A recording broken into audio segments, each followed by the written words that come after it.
చూస్తేనో దోపిడీదారులను చూస్తేనో ప్రజలు భయపడేవాళ్ళు.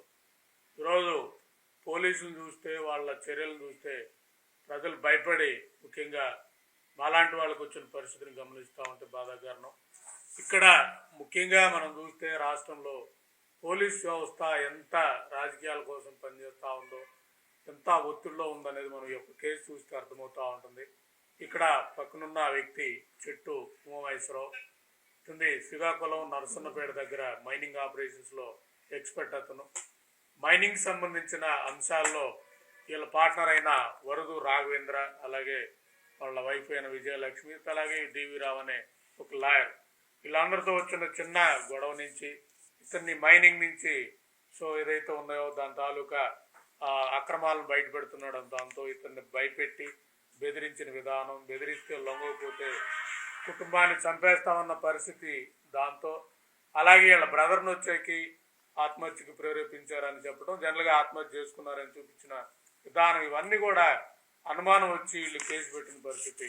ఇక్కడ మీరు వీడియో చూస్తే వీళ్ళ బ్రదరు ఆత్మహత్య చేసుకున్నారని వీళ్ళు క్రియేట్ చేసిన వీడియో చూస్తే ఇక్కడ ఏ సపోర్టు లేకుండా ఒక వ్యక్తి తనంతట తాను పైకి వెళ్ళి కట్టుకొని ఆత్మహత్య చేసుకున్నాడు. అంటే ఇది ఒక ఎగ్జాంపుల్ చాలు. ఇక్కడ హత్య చేశారు అంటే మైనింగ్ మాఫియా, మైనింగ్ తాలూకా అంశాలను మాట్లాడుతున్నారని హత్య చేస్తే ఆ హత్యని కప్పిపుచ్చడానికి మన కోటబొమ్మాలి సినిమా చూస్తే ఎట్లా అయితే వ్యవహరించిన విధానం కనపడతా ఉందో, అదే కోటబొమ్మాలికి సంబంధించిన పరిసర ప్రాంతాల్లో ఇలాంటి ఇష్యూ చూడటం బాధాకరం. ఇక్కడ ముఖ్యంగా పోలీసులు ఆ రోజు వీళ్ళ బ్రదర్ చనిపోయిన రోజు వీళ్ళ వదిన్ని భయపెట్టి స్టేట్మెంట్ తీసుకున్న విధానం, అంటే ఎందుకు తీసుకోవాల్సి వచ్చింది? నిజంగా ఇది హత్య కాదు, ఆత్మహత్య అనుకున్నప్పుడు బెదిరించాల్సిన అవసరం ఉంది.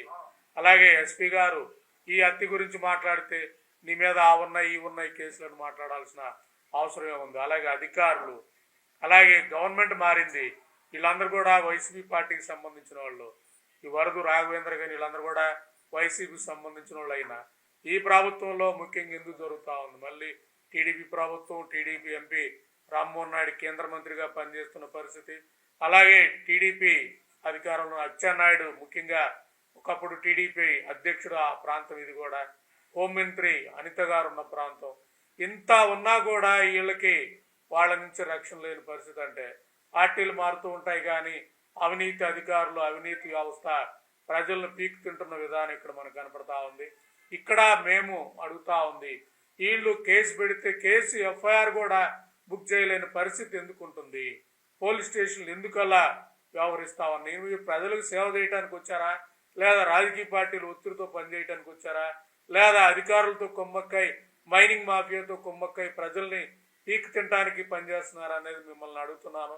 ఇక్కడ మీరు అర్థం చేసుకోవాల్సింది, ఈ వ్యవస్థలో మీరు ప్రజలకు సేవకులు, ప్రజల కోసం పనిచేయండి. ప్రజల కోసం పనిచేయకుండా వాళ్ళని భయపెడతాం, వాళ్ళని బెదిరిస్తామంటే ఈరోజు వీళ్ళు మాకు జరిగిన అన్యాయం ఇంకొకటి జరగకూడదు అనేది ఆమ్ ఆద్మీ పార్టీలో వచ్చి భవిష్యత్తుగా జాయిన్ అయ్యి నరసన్నపేట మైనింగ్ తాలూకా, ఒక్క నరసన్నపేటే కాదు రాష్ట్రంలో ఉన్న మైనింగ్ ఆపరేషన్స్ అన్ని ఇల్లీగల్ మైనింగ్ ఎలా చేస్తారన్న అనుభవంతో ఉపయోగించి ఇల్లీగల్ మైనింగ్ మీద మాట్లాడతానన్న పరిస్థితుల్లో నేను మాకు మాలకొండ దగ్గర ఉన్న మైనింగ్ ఏదైతే జరుగుతుందో దాని తాలూకా మాట్లాడతాను కూడా అంటే మొత్తం రాష్ట్రంలో మైనింగ్ తాలూకా అక్రమాల మీద మాట్లాడటానికి ఒక వ్యక్తిని వ్యవస్థలో ప్రేరేపించి భయపెట్టి చేసినా కూడా బయటకు వచ్చిన ముఖ్యంగా మా తమ్ముడు చెట్టు మహేశ్వరరావుని అభినందిస్తున్నాను.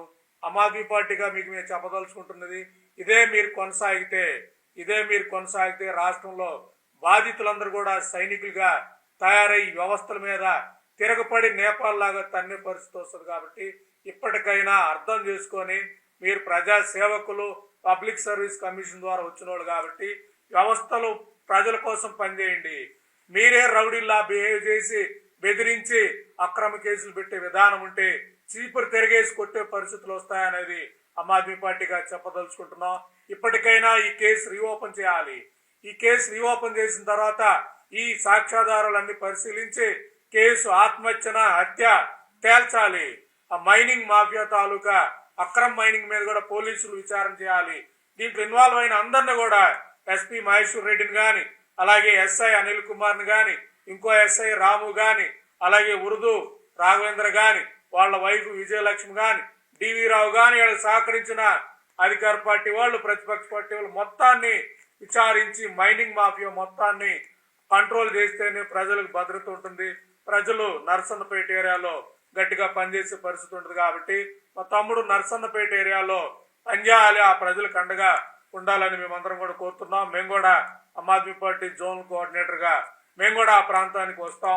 ఆ ప్రాంతంలో ఈ కేసు ఎందుకు బుక్ చేయాలనేది స్టేషన్ ఎదురు చీపులు పెట్టుకొని ధర్నా చేస్తామన్నది అక్కడ అధికారులందరూ కూడా చెప్పదలుచుకుంటున్నాం. ధన్యవాదాలు. అందరికీ నమస్కారం. నా పేరు చెట్టు ఉమామహేశ్వరరావు. మాది శ్రీకాకుళం జిల్లా నర్సన్నపేట నియోజకవర్గం సారవకోట మండలం అలుదు గ్రామం అండి. మాకు సంబంధించినంత వరకు మాకు మైనింగ్ విషయంలోనే మా ఊరికి సంబంధించిన మా రిలేషన్ వల్ల మాకు ఇబ్బందులు తలెత్తాయి. ఈ విషయంలో మా క్వారీని వాళ్ళు చేజెక్కించుకోవడానికి మా బ్రదర్స్ ఇద్దరిని చంపిస్తే వాళ్ళు క్వారీని దక్కించుకుందామనే ఒక దురుద్దేశంతో ఉర్దు రాఘవేంద్ర అండ్ వాళ్ళ వైఫ్ డివి రావు అడ్వకేట్ వీళ్ళు ముగ్గురు మా ఊరికి సంబంధించిన వాళ్ళే.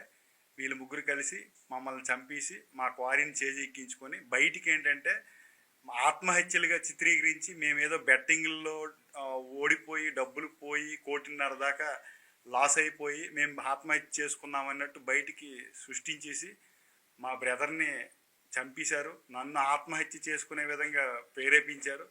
దీనిపై మేము పోలీసుల్ని పలు విధాలుగా మేము వేడుకున్నా సరే మాకు ఎటువంటి న్యాయం జరగలేదు. ఇప్పటి వరకు ఎఫ్ఐఆర్ అనేది బుక్ అవ్వలేదు. ఇది కాక మా పైన అనమాట దొంగ కేసులు బనాయించేసి మమ్మల్ని ఇబ్బంది పెట్టారు, రకరకాలుగా ఇబ్బంది పెట్టారు. ప్రజెంట్ నా ఆరోగ్య పరిస్థితి బాగోలేకపోయినా నాకున్న స్తోమతతోని నేను ఇంతవరకు ఫైట్ చేసుకుని వచ్చాను. కానీ మన మహేశ్వరరావు గారు ఆమ్ ఆద్మీ పార్టీలో చూపుతున్న చొరవ, ఆయన ఫైట్ చేసే విధానాన్ని నేను తెలుసుకొని నాకు నచ్చి నా ఫ్రెండ్స్ కొంతమంది ద్వారా ఆయన దగ్గరికి నేను రావడం జరిగింది. ఆయన కూడా నాకు అన్ని విధాలుగా సహకరిస్తానని ఆయన భరోసా ఇచ్చారు. అదే భరోసాతో నెక్స్ట్ నాకు జరిగిన అన్యాయం అనేది ఇంక ఏ కుటుంబానికి కూడా జరగకూడదనే ఉద్దేశంతో ఆమ్ ఆద్మీ పార్టీ తరఫున ఎటువంటి బాధ్యత నాకు అప్పచెప్పినా సరే దానికి నా పూర్తి మద్దతుగా నేను సహకరిస్తాననేసి ఈ విధంగా తెలియజేసుకుంటున్నాను. మా అన్నయ్యకి ఎవరైతే చంపారో వాళ్ళకి శిక్ష పడే విధంగా ఈ ప్రభుత్వం సహకరించి మాకు న్యాయం చేయాలి. మాకు న్యాయం జరిగే వరకు నా పోరాటం ఎప్పుడు ఆగదు. ఎంతవరకైనా వెళ్ళి నేను పోరాటం చేస్తానని ఈ విధంగా తెలియజేసుకుంటున్నాను. ధన్యవాదాలు.